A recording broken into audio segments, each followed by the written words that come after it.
ረቡዕ ምክረ አይሁድ።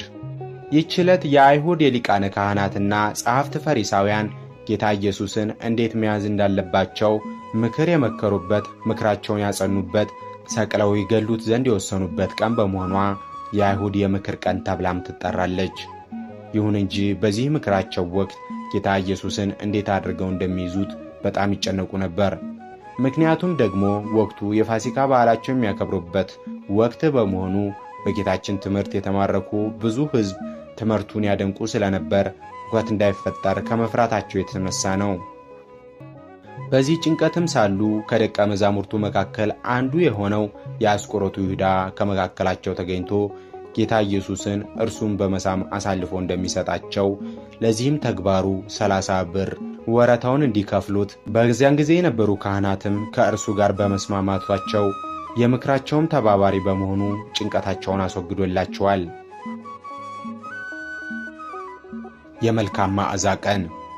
በስምዖን ዘለምጽ ቤት ተቀምጦ ሳለ በመላ ዘመኗ ራሷን በዝሙት አስገዝታ ትኖር የነበረች ማርያምን ተፍረት ኃጢአትን ይቅር የሚል መልካም መዓዛ ያለው አምላክ መጣ ስትል ውድ የሆነ ዋጋ ያለውን የ300 ዲናር ሽቱን ገዝታ ወደ እርሱ በመምጣትና በራሱ ላይ በማርከፍከፍ ስለቀባቸው የመልካም መዓዛ ቀንም ትባላለች። በዚህም ምክንያት ከኃጢአቷ የተነሳ መልካም መዓዛ ያልነበራት ማርያምን ተፍረት በዚህ በጎ ተግባሯ መልካም መዓዛ ያላት ሆና ወደ ቤቷ ተመልሳለች። የእንባ ቀን። ይህችውም ማርያምን ተፍረት በጌታችን እግር ላይ ተደፍታ መላ ኃጢአቷን ይቅር እንዲላት በእንባዋ በፀጉሯም እግሩን እያበሰች ስለ ኃጢአቷ ስርየት ተማጽኗለችና የእንባ ቀን ተብላ ትጠራለች። ዕለተ ሐሙስ። ጸሎተ ሐሙስ። በዕለተ ሐሙስ ጌታችን መድኃኒታችን ኢየሱስ ክርስቶስ እርሱ የዓለም መድኃኒት የሰው ልጆችን ልመና የሚቀበል አምላክ ሆኖ ሳለ በዚህች ቀን በአትክልቱ ቦታ ገብቶ አይሁድ መጥተው እስኪይዙት ድረስ ሥጋን የተዋሃደ ፍጹም አምላክ ፍጹም ሰው መሆኑን ለማጠየቅ ለአርያነት ይጸልይ ስለነበር ይህች ዕለት ጸሎተ ሐሙስ ተብላ ትጠራለች። ጌታችን በዚህ ዕለት ደቀ መዛሙርቱን አብዝቶ ሲያስተምራቸው ሲመክራቸው ቆይቶ ነበር።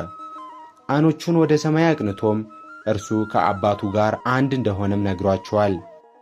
ከዚያም ለብቻው ፈቀቅ ብሎ ወዙ በመሬት ላይ እስኪፈስ ከሰገደና ከጸለየ በኋላ ወደ ደቀ መዛሙርቱ ሲመለስ ተኝተው ስላገኛቸው ከተኙበት ቀስቅሶ 1 ሰዓት ያክል እንኳን ከኔ ጋር መትጋት አቃታችሁን? ወደ ፈተና እንዳትገቡ ትጉና ጸልዩ ብሏቸዋል።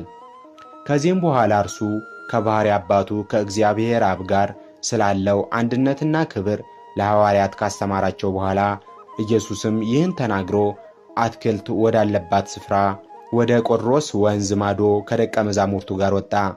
በዚያም ገባ ተብሎ እንደተጻፈ ከደቀ መዛሙርቱ ጋር ለጸሎት ወደ አትክልቱ ስፍራ ሄደ።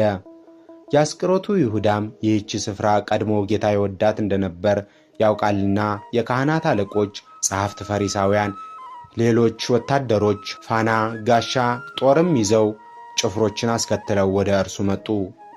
በዚህ ጊዜ ጌታችን ደቀ መዛሙርቱን ተነሱ እንሂድ፣ እነሆ አሳልፎ የሚሰጠኝ ቀርቧል አላቸው።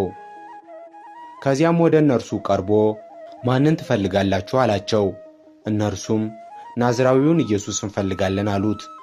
ያን ጊዜም ይሁዳ ወደ እርሱ ቀርቦ መምህር ሆይ ቸር አለህን?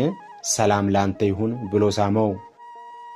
መሳሙም ኢየሱስ ከደቀ መዛሙርቱ መካከል የትኛው እንደሆነ ለአይሁድ ለይቶ ለማሳየት የተጠቀመው የጥቆማ ምልክት ነበር። ያን ጊዜም ጌታችን የሰው ልጅን በመሳም አሳልፈ ትሰጠዋለህን ብሎታል።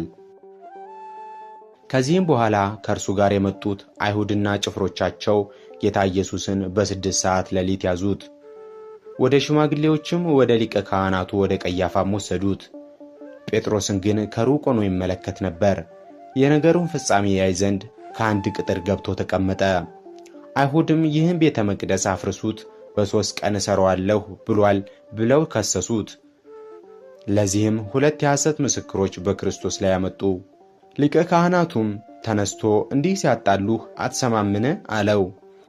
ጌታችን ግን ምንም አልመለሰለትም።